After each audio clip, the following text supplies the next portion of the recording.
Hi everyone and welcome to my channel. Today we are going to make oven-baked veggie chips from leafy green vegetables, including the leaves of Brussels sprouts, kale and collard greens. They are thin, crispy and light as air. Alright, so let's start with the Brussels sprouts. Cut away the stem first and then remove the leaves. You may need to keep cutting away the stem as you get deeper into the sprout.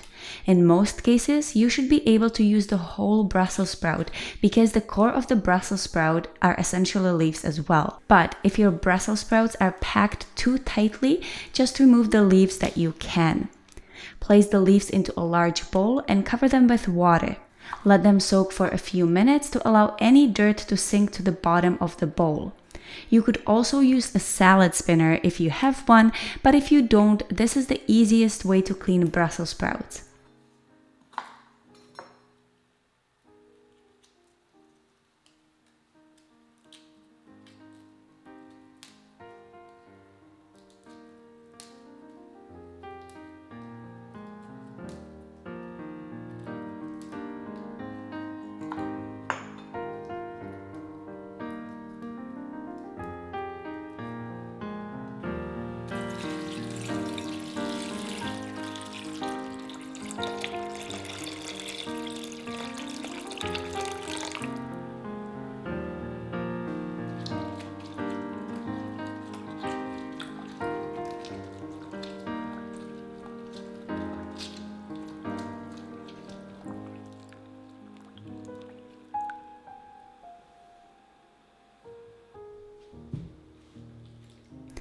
Lay the leaves onto a clean kitchen towel or a paper towel and pat them dry.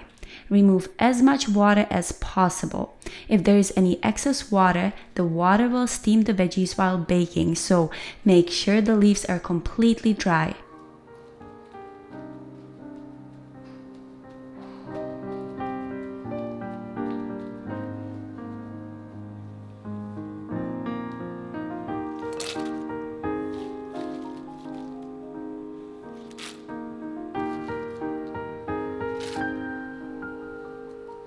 I am adding a little bit of olive oil and salt, but you can use any seasoning you like, and the olive oil is also optional.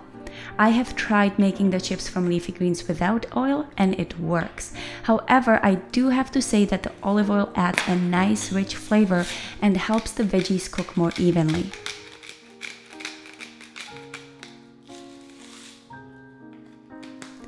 Make sure that every piece of the vegetable is evenly coated and then transfer the leaves onto a piece of parchment paper. Avoid any waxed surfaces such as a baking sheet or foils because they trap water which steam the veggies instead of helping them crisp up. One of the most important things when making veggie chips is to spread the leaves into a single layer. If you crowd the veggies, there will be too much vapor surrounding them and they will steam rather than bake into crispy chips.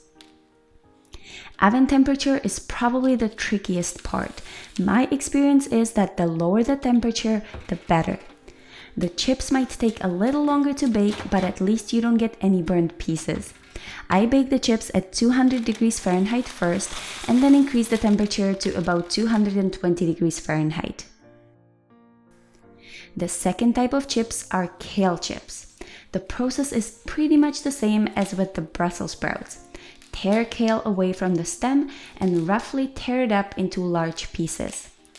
The leafy greens shrink considerably when baking. That's why we're making the pieces quite large. I'm not washing the kale because I bought organic pre-washed kale, which is the best thing you can do when making chips. If you can get the leafy greens pre-washed, it saves you a few extra steps and you can be certain that there is no extra water on the leaves. I am again adding a little bit of olive oil and sea salt. As you might already know, kale is a quite stiff vegetable, so you want to make sure you really massage the oil into the leaves. You don't want to just coat the kale with the oil. Massaging the kale will soften up the leaves and help release any extra moisture.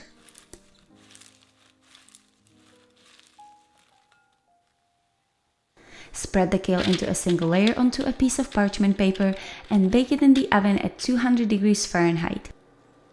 You can achieve crispy chips with higher temperatures, but it usually means a lot more browning than baking at low temperatures. So most of the time, I stick with 200 degrees.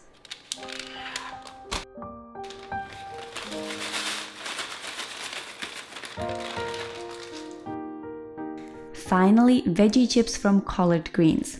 I'm again using pre-washed collars, so I'm just cutting the leaves into sheets. Feel free to make the chips as small or as large as you like. It doesn't really matter.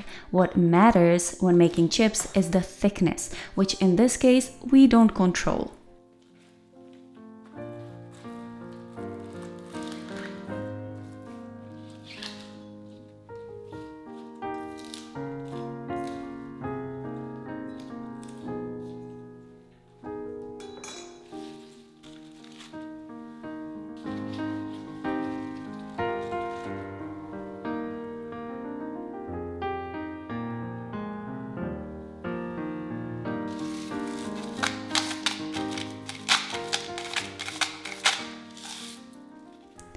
Now, collard greens are a bit more delicate than kale, so when you're massaging the oil into the leaves, make sure you don't bruise the leaves.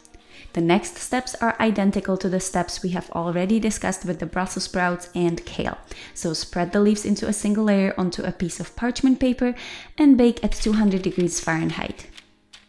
If you're wondering whether you can make chips out of any other leafy green vegetables such as spinach, Swiss chard, beet greens, and so on, yes you can, and the process is exactly the same. Some chips look nicer than others. Brussels sprouts and kale are my favorite for that matter, but they all taste delicious and have a crispy, airy texture. I am not a big fan of chips. However, I do love these veggie chips. And one of the main reasons I started making veggie chips was that after every meal, I felt unsatisfied. I felt like I was craving something even though I was not hungry, and so I just kept eating. And I know that some people crave sweets, but that wasn't really my thing. So I was trying to figure out what I was missing. And I realized that I just need something crunchy. So then I started snacking on raw almonds and raw carrots or taco shells, like anything that had crunch to it. And these veggie chips are just awesome because not only am I getting the crunch, but I'm also getting leafy greens, which I love. What do you think about them? I think the kale probably tastes the best. There's quite a bit of salt coming through, but it complements the veggie. It doesn't overpower the veggie, but it's the dominant flavor is like salty, which is what you want in chips. The crunch isn't the same as a potato chip or a crisp for you viewers in the UK.